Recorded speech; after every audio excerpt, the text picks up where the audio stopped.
Who believes in God po? Who believes in God? Lahat naman. Hindi ka naniniwala sa Diyos, ikaw atheist ka.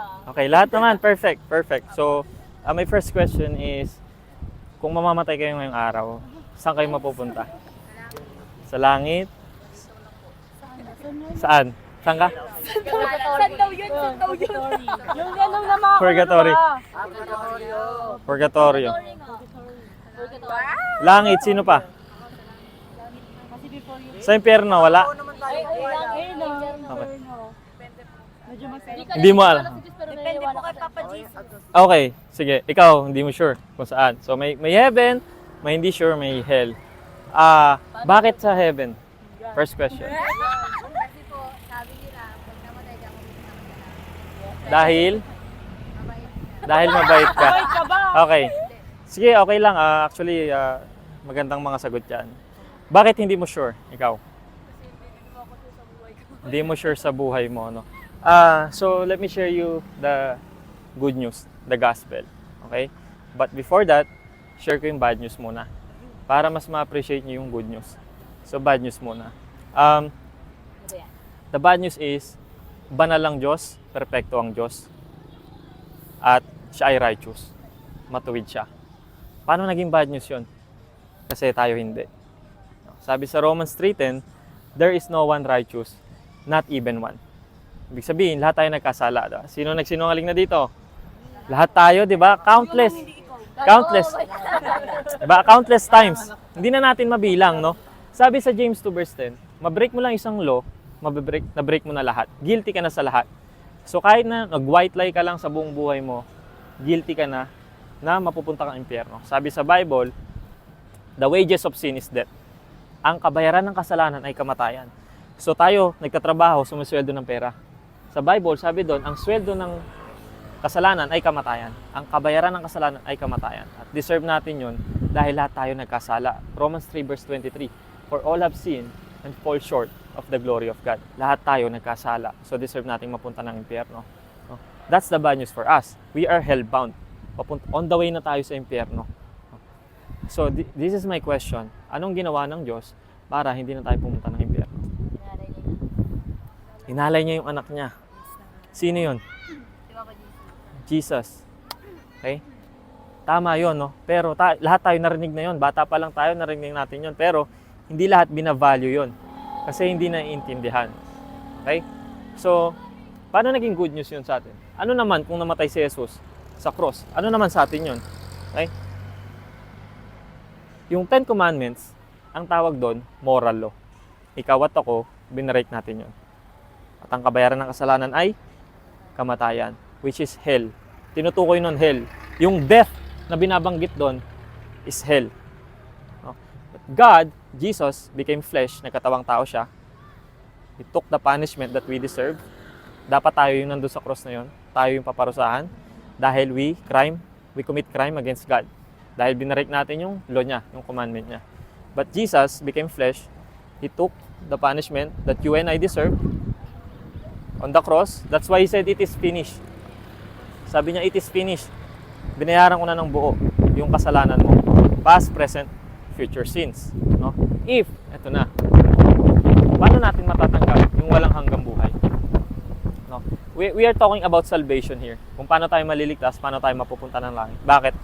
No? Kada segundo po, 2 tao ang namamatay.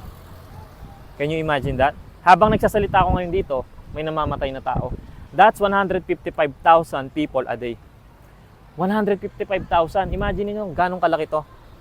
Yung 155,000, kasya sa 31 na ganito. 31 soccer field. Ganong kadami ang namamatay araw-araw. Sabi sa Bible, para tayong hamog sa umaga, sandaling lilitaw agad mawawala. Darating tayo sa point na mamamatay tayo. Sa ayaw nyo man o sa gusto, pwede nyo cancelin yung appointment nyo sa doktor, pero hindi nyo pwedeng cancelin yung appointment nyo kay kamatayan. The time will come, you are gonna die. Ang tanong, saan ka pupunta? The Bible is very clear. Dalawa lang pupuntahan natin. Heaven or hell. Hell, sabi sa Bible, hindi namamatay ang uod, hindi namamatay ang apoy. Day and night, you will be tormented. Sabi doon, nagpuyat na kayo ng isang araw, sama sa pakiramdam, no? Doon, sabi doon, day and night, you will be tormented. Ganun kaseryoso ang Panginoong Hesus about sa impyerno. No? That's why I'm saying this with a sense of urgency. Ganito ako ka-passionate because I know what I'm saying is true. And hindi nyo nare-realize, ngayon ko lang kayo nakita, pero mahal ko kayo. Iniisip ko pa lang na yung pupunta kayo impyerno, hindi ko ma-comprehend. Kasi sabi doon, di namamatay ang uod, di namamatay ang apoy. May story sa Bible, rich man and Lazarus. Sabi nung rich man, napunta siya sa impyerno, umiiyak siya. Sabi, Lazarus, Father Abraham, sabi mo kay Lazarus, ilublob yung finger niya, ilagay sa dila ko. Kasi sobrang agony yung nararamdaman niya. Sobrang torment yung nararamdaman niya. Sabi ni Abraham, wala na. Nagpadala ang Diyos ng mensahero nung nabubuhay ka pa. Anong ginawa mo? Pinagtawanan mo. Most of us, pinagtatawanan natin yung mga ganito. Right? I know that. Ganyan ako dati. Pinagtatawanan ko. Lahat ng nag-share sa akin. Baliw ata yun, no? Ba't nag-share ng corny yan eh? Sa panahon natin ngayong corny na to. Corny na ang mag-share ng Bible. Alam niyo sabi sa Bible, Satan is the father of lies. There's no truth in him. Walang katotohanan sa demonyo. Lahat ng sinasabi niya kasinungalingan. So ngayon si Satan, pinoprogram niya ang society natin ngayon na baduy ang Bible, baduy magbasa ng Bible para malayo tayo sa Diyos. Dahil magaling siya manlinlang. Sabi sa Bible, he is like an angel of light. He can disguise himself as an angel of light. So maraming nanonormalize ngayon na okay lang, hindi naman kasalanan yan. Pero pag nagbasa kayo ng Bible, sobrang masama pala. And one of example, yun na yun. Ay, hindi na uso yan. Bible na yan. Ganyan ako dati, pinagtatawanan ko yan.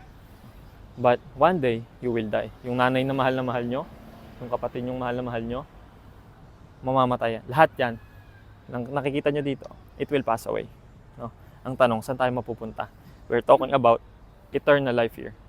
Ang eternal life po, ang 80 years, matanda na, di ba? Ang tagal na nun. Ang eternal life, hindi 1,000 years. Hindi 100,000 years. Hindi 1 million years. Eternity. Now, yung eternity na yon, saan ka pupunta? Saan mo ilalaan yung eternity na yon? Sa langit o sa impyerno? So, today, I'm sharing you the gospel with a sense of urgency because nakikita nyo naman, may gera, kaliwat kanan, COVID. Actually, nakasulat sa Bible lahat to. Ganun katotoo yung Bible. These are the prophecy na napufulfill na sa harapan ninyo. No? And we are not aware dahil busy tayo sa kaka-ML, kaka-social media. But ito yung mga ginagawa ng demonyo para mawala yung focus natin kay Lord. No? So, the bad news is, papunta tayong impyerno. God is holy, God is just, lahat tayo nagkasala sa Kanya. But the good news is, Jesus became flesh. He died on the cross. Binayaran niya yung kasalanan mo. If, ito na yung crucial part. Paano natin matatanggap yung salvation na yon? Maniniwala lang ba ako sa Kanya? Okay na yon? No. Even the demons believe in God. So nagtaasan kayo kanina lahat ng kamay, naniniwala ako sa Diyos. Even the demons believe in God. Sabi kahit ang demonyo naniniwala sa Diyos, nangangatal pa sila. Even the demons believe in God and they tremble in terror. Nangangatal pa sila. So hindi po pwedeng naniniwala lang tayo sa Diyos, pero hindi tayo naniniwala sa salita niya. Wala tayong pinagkaiba sa demonyo kung gano'n. So paano natin makakamtan yung walang hanggang buhay na binibigay sa atin ng Diyos? Repentance. If you put your true and genuine faith in Christ. Paano mangyayari yon? Repentance. Ano po yung repentance? Akala nyo yung repentance, yung sorry Lord, nagkasala ako. Hindi po yun ang repentance. Repentance in Greek word is metanoia, meaning change of mind. You will acknowledge na ikaw ay madumi, makasalanan, at hindi mo kayang iligtas ang sarili mo sa tiyak na kamatayan, which is yung impyerno. Kailangan mo ng Savior. Kailangan mo ng tagapagligtas, si Jesus. So, doon kasi, you show humility na sinasabi mo na, Lord, madumi ako, makasalanan ako, kailangan ko ng tagapagligtas. Hindi ko kayang iligtas ang sarili ko sa tiyak na kamatayan, which is yung impyerno. Kailangan kita bilang aking Panginoon tagapagligtas. Sinusuko ko ang buhay ko sa iyo, baguhin mo ko. And He will give you a new heart, a new desire. No? Pag tinanggap mo siya, doon mo na matatanggap yung libreng regalo. Sabi sa Bible, we are saved by grace. Yung grace po, hindi natin deserve, pero binibigay niya. Kaya tinawag na grace yun. We don't deserve it, but He gave it anyway. That's why it's called grace. And yun yung salvation na binibigay niya sa atin. It's a gift, regalo. Okay? So, if you die today, let's say you trust in Jesus today, Saan kayo pupunta? Heaven. Heaven. Bakit? You trust in Jesus. Okay? Alone. Alright? Let's say, question ko, ito. I trust in Jesus. And mabuti akong tao. Mapupunta akong langit. Saan ka mapupunta? Hell. Very good. Ulit. Sagot niya, hell. Sabi ko, nagtitiwala ako kay Jesus. Binayaran niya yung kasalanan ko. Pero mabuting tao rin ako, kaya ako pupunta langit. Saan ako pupunta? Hell. Hell. Bakit? Sige.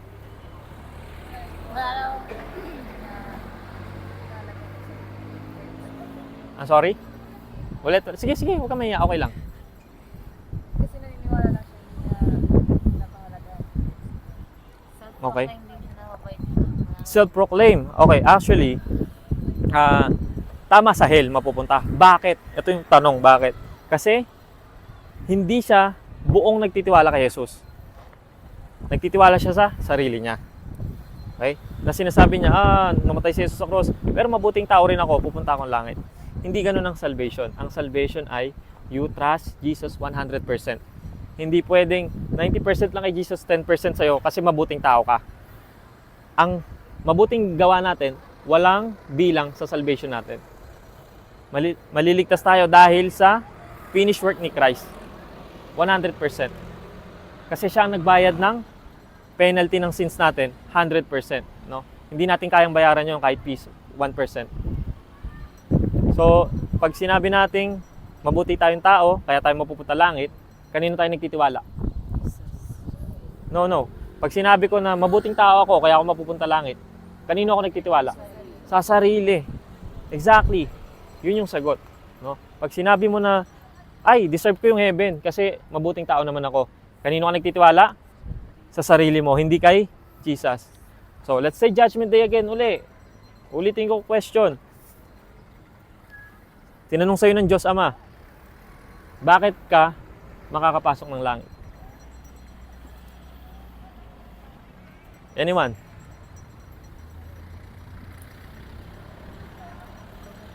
Based sa pinag-usapan natin, bakit tayo makakapunta langit? Naniniwala. Okay, kanino? Kay Jesus Christ. Sa finish work niya. Okay? So, hindi mo pwedeng sabihin doon, Lord, mabait ako. Hindi pwede. Hindi mo kayang bayaran yung kasalanan ginawa mo sa pagiging mabuti mo lang. Okay? Ganito analogy niyan. Nasa court of law, may judge. Si ate, robbery sa bangko. Binaril niya yung 3 guard sa ulo, patay. Hinuli siya, nasa harap siya ng judge. Sabi niya sa judge, Judge, pakawalan mo ako kasi kahapon tumulong ako sa mga pulube. That's not how it works, no? Sasabihin ng judge, baliw ka ba? I-judge ka dito sa krimeng ginawa mo, hindi sa mabuting ginawa mo. So in the same way, ganun din sa Judgment Day. Okay? I-judge tayo sa krimen na ginawa natin. Pagsisinungaling, pagnanakaw, pride, pagkagalit. Yun yung crime na ginawa natin sa Diyos, no? Pero may nagbayad nun. Si Jesus. If you put your trust and faith in Jesus, binayaran na yung kasalanan mo, past, present, and future sins. So, if today's Judgment Day, tatanungin ka ng Diyos Ama, bakit kita papapasukin dito? Anong sagot natin?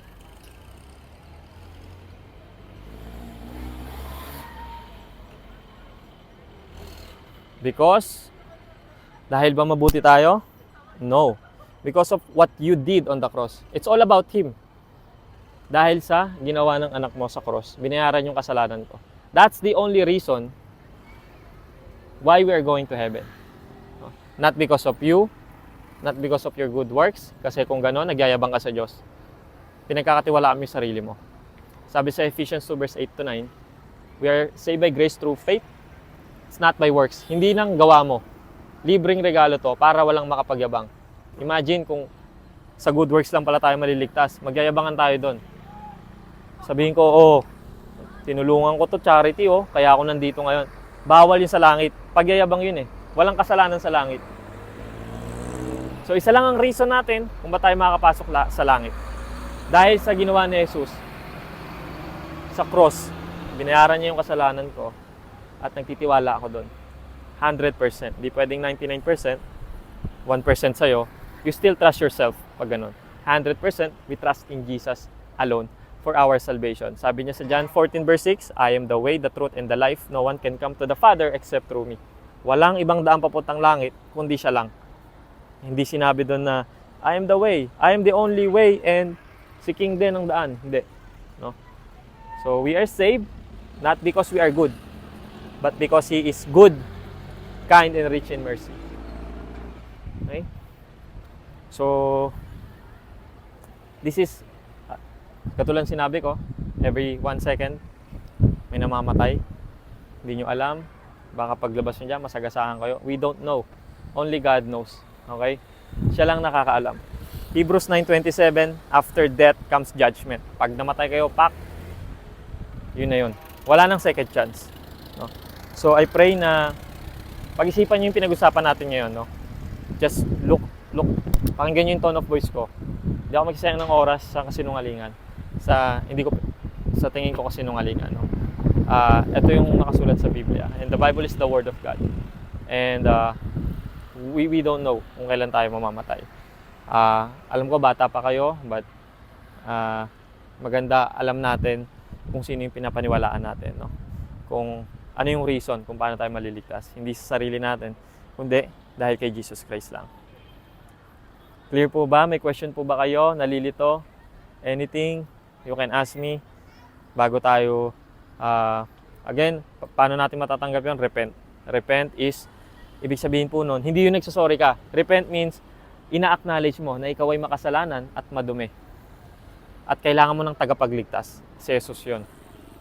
Sabi sa Bible, gano'n tayo kadumi? Yung lagayan ng regla. Gano'n tayo kadumi. Sa harapan ng Diyos. Dahil sa kasalanan natin. Kailangan may maglinis sa atin. Si Jesus lang ang makakapaglinis sa atin. Okay? So, you can do that. Kahit ngayon sa puso nyo. Sabi sa Bible, today, if you hear His voice, do not harden your hearts. Huwag niyong tigasan ang puso ninyo. Dahil naririnig kayo ng Diyos, kung ginagawa niyo yung repentance ngayon sa puso nyo, naririnig niya kayo.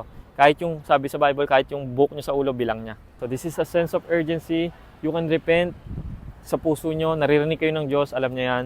Sabihin nyo lang, Lord, tinataas ko lahat ng sikretong kasalanan ko. Ako'y madumi, ako'y makasalanan. Kailangan kita bilang Panginoon tagapagligtas ng buhay ko. Dahil hindi ko kayang iligtas ang sarili ko sa tiyak na kamatayan, which is yung impyerno. Kayo mahiya dahil yan, ang number 1 deception ni Satan. Mahiya kayo pag sa salita ng Diyos. Look around you. Lahat yan mawawala. Ang tanong, saan kayo pupunta after? Hindi to aksidente. This is a divine encounter. Na nagkausap-usap tayo dito. Nagkaharap-harap tayo dito. And I'm grateful na nilaan nyo yung saglit na oras ninyo. No? Kasi nakakapaglaan nga tayo ng 8 hours a day sa social media. Pero sa salita ng Diyos, wala. Pero ngayon tinanggap nyo, this is not an accident. So, alam nyo na yung repentance, repent. Romans 10 verse 9, if you confess with your mouth that Jesus is Lord, and believe in your heart that God raised Him from the dead, you will be saved. Maliligtas ka daw. If you confess with your mouth, siya ang iyong Panginoon tagapagligtas, at nagrepent ka, truly, genuine, tunay na repentance, sabi doon, you will be saved. Sa langit, sabi sa Revelation, verse 21, no tears in our eyes. Di na tayo makakaramdam ng pain, ng sorrow, especially no death. Hindi na kayo mag-overthink. Hindi nyo naisipin yung mga problema nyo sa school. Yun, wala lahat. Sobrang ganda. Yun ang binibigay sa atin ng Diyos. And maraming tao matigas ang puso, tinatanggihan nila. Yun yung nangyari sa rich man and Lazarus, doon sa rich man. Katulad niya, wala ng second chance. So I hope that's clear. Thank you so much. If you have any questions, feel free to ask me.